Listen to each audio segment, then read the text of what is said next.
This is Your Partners in Pain, a podcast that aims to bring together those who live with pain, healthcare providers who treat chronic pain, and researchers working on topics that affect people living with pain.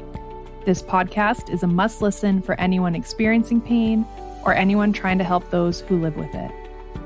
Your Partners in Pain is presented by the Saskatchewan Pain Society, also known as SaskPain, and I am your host, Alexandria. Each episode, we are going to speak to Saskatchewan-based healthcare providers and researchers who have information and education to share about pain science and pain care. We are also going to speak with everyday people as they share their incredible stories of living with pain and the techniques they've used to help manage it and live well. It is important to note that the information presented in this podcast represents the opinions of the host and the guests that appear on the show and not that of SaskPain. The content presented should not be taken as direct healthcare advice, but for informational purposes only. Because each individual is unique, please consult your healthcare provider for any questions or concerns you have, or before you incorporate any of the ideas presented in this podcast into your own treatment plan.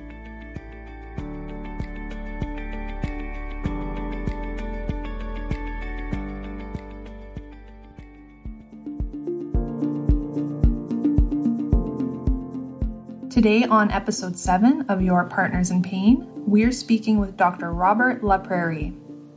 Robert is a current researcher at the University of Saskatchewan in Saskatoon with an enormous CV of educational and training experiences based in biochemistry, neuroscience, and pharmacology. Robert is currently an assistant professor and a Canadian Health Institution research chair in drug discovery and development. He is the president and director of education and training initiatives and the lead on the Canadian Consortium for the Investigation of Cannabinoids. Today, he is about to give us an incredible overview of cannabis use and how this can apply to chronic pain and wellness. So, Robert, thank you so much for joining us today on Your Partners in Pain. So a hot topic right now in pain care is cannabis use. The purchase of cannabis in Canada is now fairly freely available and legal under certain conditions, but I know there are so many questions that people have about using it, what the indications are, what the side effects might be, and most importantly, does it actually work? I know there is a lot of anecdotal evidence on the benefits that cannabis has health-wise and for pain management, but the science is probably misunderstood or unknown by most people. So Robert, can you just walk us through some Cannabis 101? What is happening when someone uses cannabis, and what is the research saying about how it can be positive for those living with pain? Yeah, absolutely. I want to just start by saying thanks so much for having me and for getting this opportunity to chat today. So you had asked me about Cannabis 101, kind of what are the key things that we need to know about cannabis. And the first thing I like to tell people about is the endogenous cannabinoid system, or the endocannabinoid system. So this is a system in all of our bodies that is a standard kind of neurotransmitter system, just like any other neurotransmitter system you would have studied going to school, whether it's dopamine or serotonin. It works through very similar mechanisms. So our bodies naturally have two main cannabinoid receptors. They're called the type 1 and the type 2 cannabinoid receptors because as scientists, we're very creative when we name things. These are the primary receptors in your body that respond to your body's own cannabinoids. Our major cannabinoids are called anandamide and 2-arachidonoglycerol. So these natural neurotransmitters, they exist in your brain. And when you have two neurons talking to one another, the second neuron that's receiving the signal, it's going to make endogenous cannabinoids. Those endogenous cannabinoids are then going to travel backwards to the first neuron.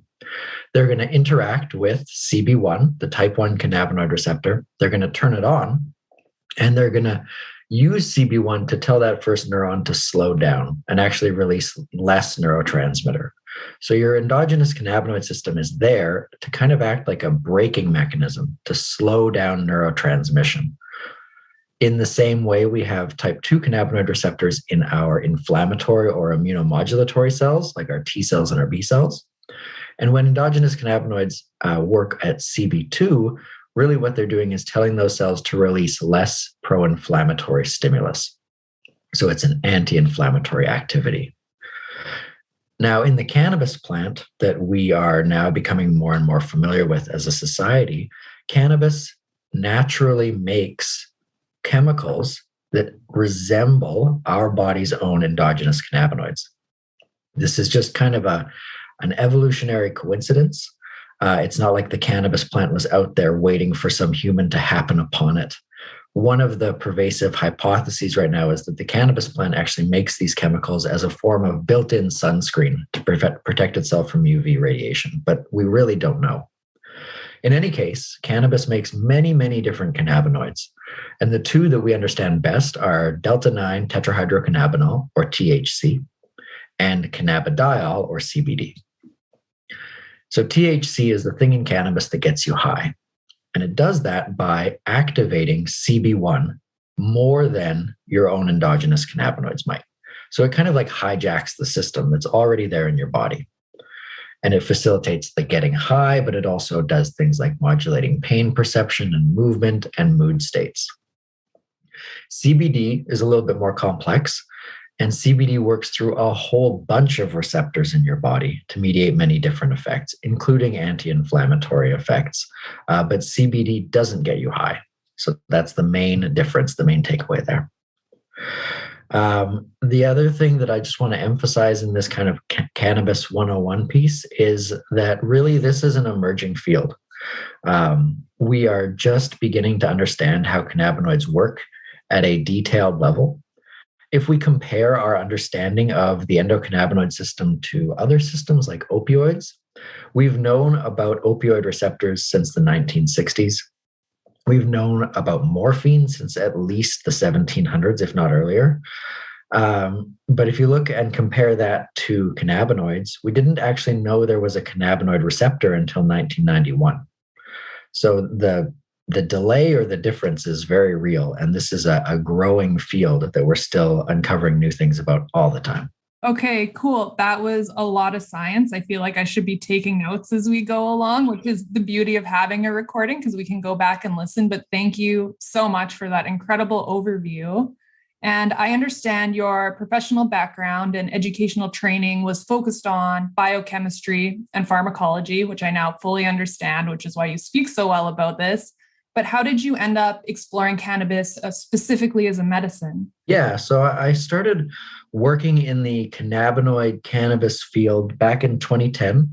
I was a master's student at Dalhousie University, and my master's project really focused on Huntington's disease. So patients with Huntington's disease, one of the things that happens even before these patients show any signs or symptoms is that they have about a 50% loss in CB1, that type 1 cannabinoid receptor. And that loss is in the part of the brain that coordinates voluntary movement. So my supervisor at the time and I, we thought this was very interesting and curious that you'd have this very specific loss of this one receptor in the part of the brain that's being affected in Huntington's disease. And so we explored that. But what I very quickly came to appreciate was that very little was known about this receptor generally. So we wanted to study this in the context of Huntington's disease. And what we kept coming up against was the fact that just very little was known about the receptor, period.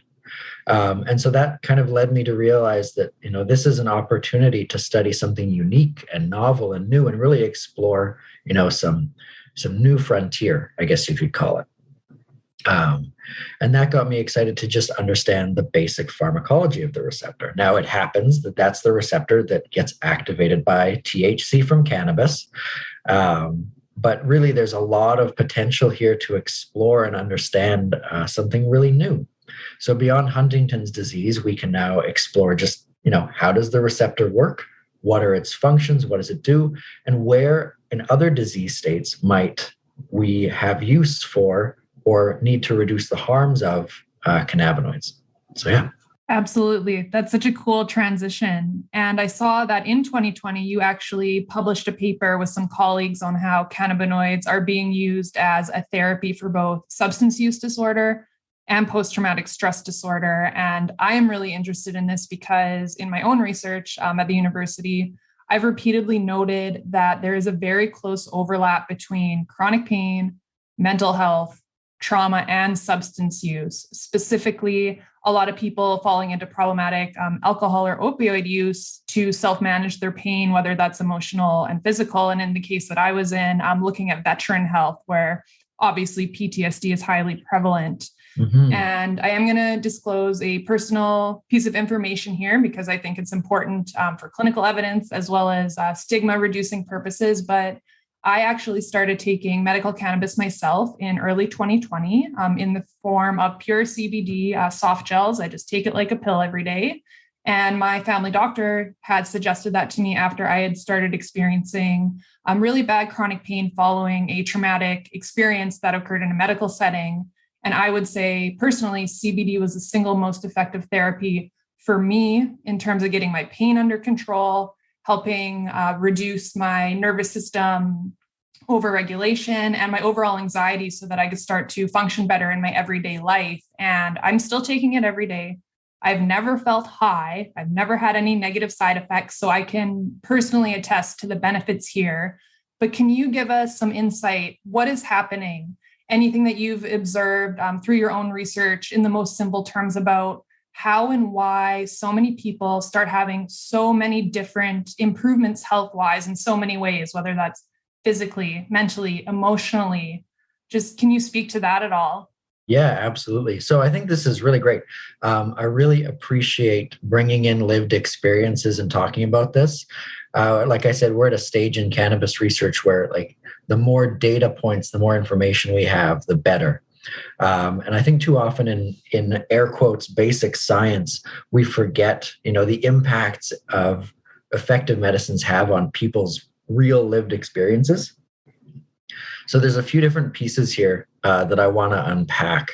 So first, for THC. So a lot of people report that cannabis with THC in it has a bunch of different effects on their overall well-being and health. So like I said, THC is the thing that's going to get you high. So there is that component there that exists. But we also know that we have cannabinoid receptors in our pain-sensing neurons. And the job of those cannabinoid receptors is, like I said before, to act as this kind of neuronal braking mechanism to slow things down. And so in that context, the idea that THC could relieve pain makes a lot of sense.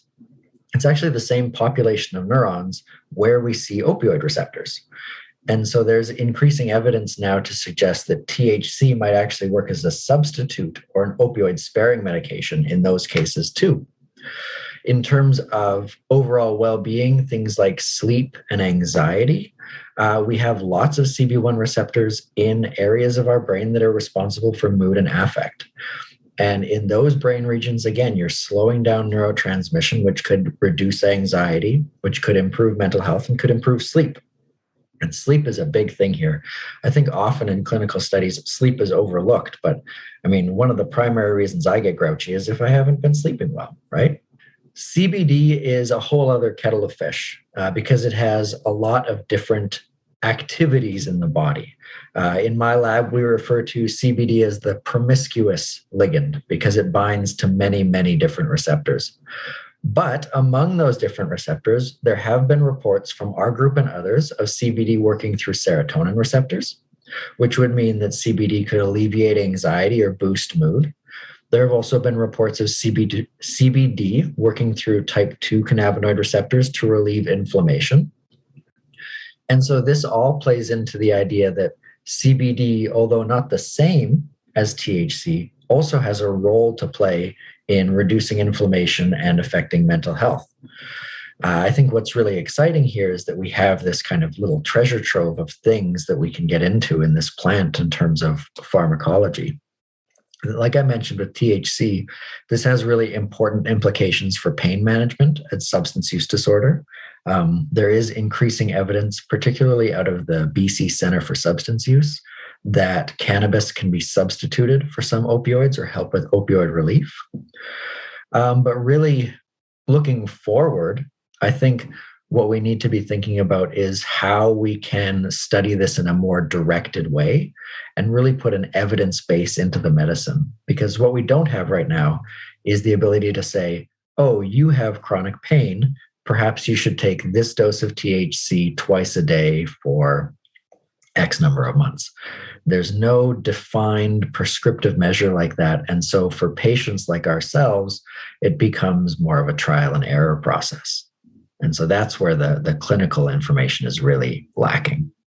For sure. And I think an ongoing theme of the podcast kind of throughout the whole season has been there is no one size fits all. And THC might be great for one person or CBD might be better for them. It really depends on the context in which they're living, what their history is like, and also even just the delivery modes. Like I didn't realize when it was offered to me that I could take a pill. I thought I had to smoke it and I didn't want to do that. So those are just all really good points to keep in mind, that it is a very individualized thing. And the more that we can talk about it and study it and learn about it, the more we're going to know and be able to offer people. So thank you for that amazing overview. Robert, I'm sure you sometimes probably come up against some resistance with the work that you're doing. As you said, it's a new area of research and study. Cannabis or marijuana, pot, weed, whatever we want to call it. A lot of people still think of it as a very illicit substance. And I know many practitioners simply don't recognize the legitimacy of cannabis as a healing tool. So is there anything you would maybe like to say to those care providers that may make them a bit more open to the idea of cannabis use, or perhaps any advice you could give to patients who want to ask their own physician about trialing it? Yeah. So, I mean, there's definitely stigma out there, but I do think that every year it gets less and less. And we are in a very privileged place here in Canada where I would say, compared to colleagues in other jurisdictions, we see, I would say, the least stigma attached to it since legalization. And this growth is great to see. And there's been a lot of research growth in the last few years too. But first and foremost, what I like to emphasize with everybody is that cannabis and cannabinoids are drugs. You know, it's the same as any other drug. There's no magic. There's no mysticism here. All drugs will behave according to general principles of drugs in the body. You know, if I drink 8 cups of coffee in the morning, I'm going to feel it because the caffeine in that coffee is a real drug. And the same is true for cannabidiol or THC. The effect might be different, but it's still a drug. The difference with cannabinoids is that we're still figuring out what those effects are and how they affect me versus how they affect you and what those differences are. Really, when I talk to clinicians specifically, I want to emphasize opportunities for education. So one of the hats I wear is as the president and director of education for the Canadian Consortium for the Investigation of Cannabinoids, which is a mouthful, but CCIC. We have an online platform for clinicians that is CME accredited. It is a 9-hour course that takes you through all of the evidence base for cannabis, whether it's harms reduction, addiction, or evidence base for, real clinical studies that have happened with cannabinoid-based therapeutics. And so that gets a lot of people at least engaged to the point where they can make an informed decision. The other thing I like to remind people, not being a clinician myself, is just to have open and non-judgmental conversations with your patients. There's evidence from Health Canada that at least a third of the Canadian population have tried cannabis, and probably about 15% of Canadians use cannabis regularly. So, you're going to encounter it in your practice. It's going to be something you should know about. Education is key. And then if patients are using it, just like with any other medicines, start low and go slow. We don't have the evidence base, like I said, to say you need dose X for days Y in the morning with food, right? So you have to self-titrate. When I talk to kind of the general people in my world, whether it's my aunties and uncles, or it's my mom and dad, or it's the teachers at my kids' school, I think education is key. One of the sources I like to point out for people is the Canadian Association for Mental Health. They have these really good guidelines on not necessarily avoiding cannabis, but if you're going to use, here's some things you should do to be smart about it. And those are really excellent. For me, I just accept that there could be skepticism, and all we can do against that skepticism is educate ourselves. For sure. That's such a great wealth of information. And I'll actually include some of those links and guidelines like to the Canadian Mental Health Association. So if anybody does want to learn more on their own before they go and speak to a care provider, we can provide that information for you. And you've been researching this topic for a while now, clearly. Are there still new things that you're learning all the time? Or do you feel like the science is pretty much there and you're no longer being that surprised with treatment outcomes or as things come up? So everything, like I get surprised every day. It's wonderful. Whether I'm working with folks in my own lab at USask and we're working to uncover new things, or whether I'm talking to colleagues all over the world, I get surprised every day. And it's one of the best parts of my job. I love the field because there's so much we don't know. So right now, like we have projects going on in my lab where we started by exploring sex differences following THC administration. And we're now finding within females differences depending on the phase of menstrual cycle that the females are at in terms of efficacy of THC, which is just fascinating to me. We're also looking at effects of cannabis in pregnancy in rat models. And with that project, it feels like every day we find something new. And then a lot of my lab looks at, new development of synthetic cannabinoids that are non-intoxicating. And so that is, in its very nature, drug discovery. So yeah, very privileged to work in this space. That's amazing. And it's so nice to have you here at the University of Saskatchewan and in our province working on it. And I'm so excited to see what else comes out of your lab as things start to develop. And I know anything that we see, we'll share along the way so that people can remain informed. But in our province or even Canada more broadly, where would you like to see cannabis use research going next? Or in terms of policies, like what do you think would be helpful to just next steps for implementation?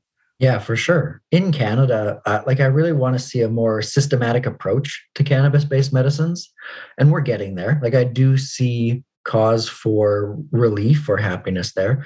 Moving towards something like a drug identification number or a natural product number, separate from the recreational market for medical cannabis, would be huge.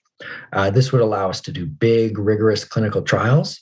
It would also allow individuals to have access to reimbursement on their health plans for cannabis-based medicines, which would relieve a big barrier for a lot of people because stuff's expensive.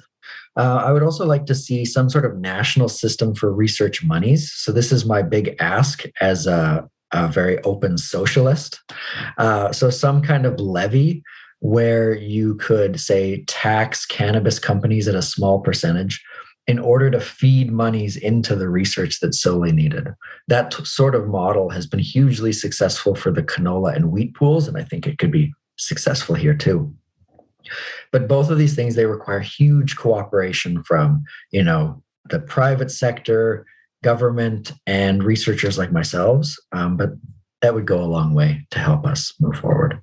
For sure. And I know barriers and care access is such a huge thing when we're talking about chronic pain. And so many people are hesitant on trying new therapies that might be really beneficial for them because they're not covered. And I think a lot of people don't even know, like, who do I talk to get a cannabis prescription if I want? And that's something we can also provide information on, but just that's so many amazing points that we have to keep talking about and advocating for so that we can have that better evidence base for sure. Yeah. So we're nearly near the end here. Would you like to mention anything else that we haven't discussed today?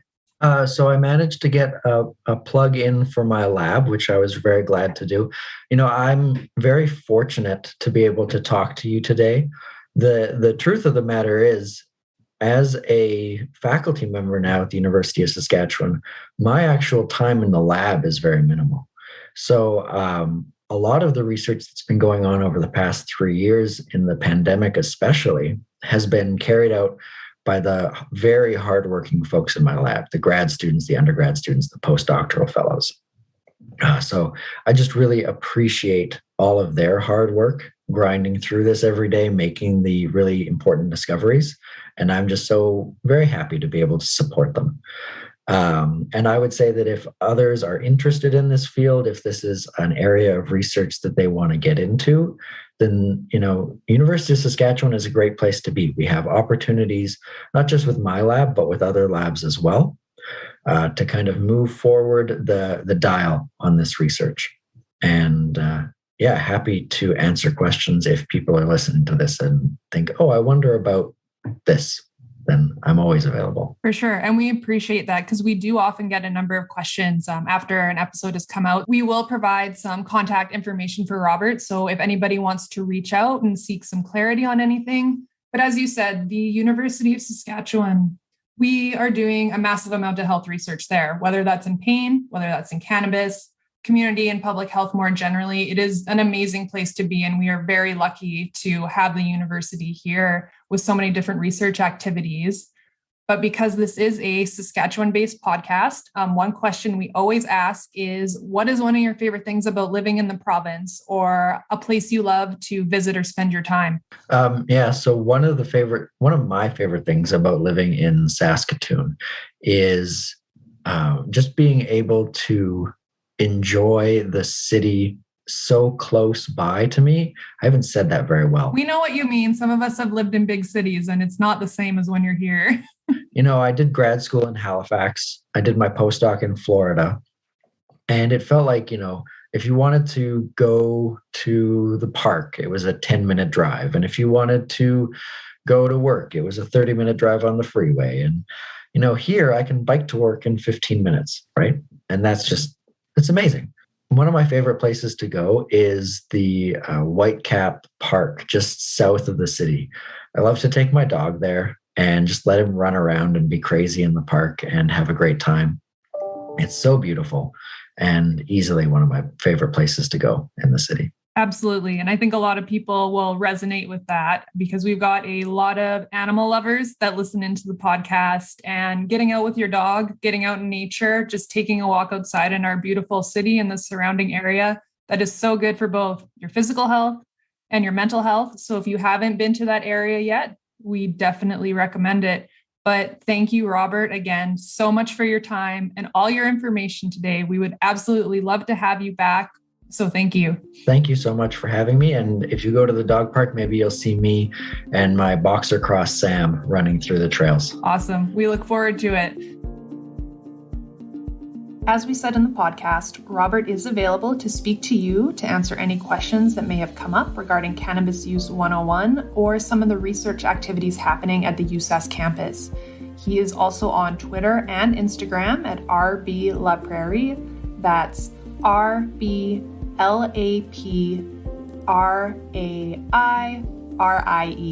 and I will also provide a link to his email and lab website. As mentioned, there are some incredible online resources regarding cannabis use, and we will provide links in the show notes from various organizations on this, like the Canadian Centre on Substance Use and Addiction.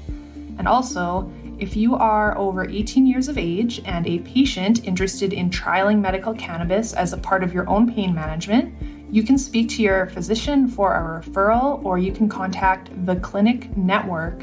Select your province or territory, and you can speak to a coordinator and physician about if this is something that may be helpful as a part of your own healthcare management. Thank you for listening to Your Partners in Pain, a podcast for people experiencing pain and those who help individuals living with pain. Funding for this podcast was provided by the Saskatchewan Community Initiatives Fund and the Saskatchewan Pain Society. For more information about our organization or to find additional resources, please find us on social media at SaskPain or visit our official website www.saskpain.ca.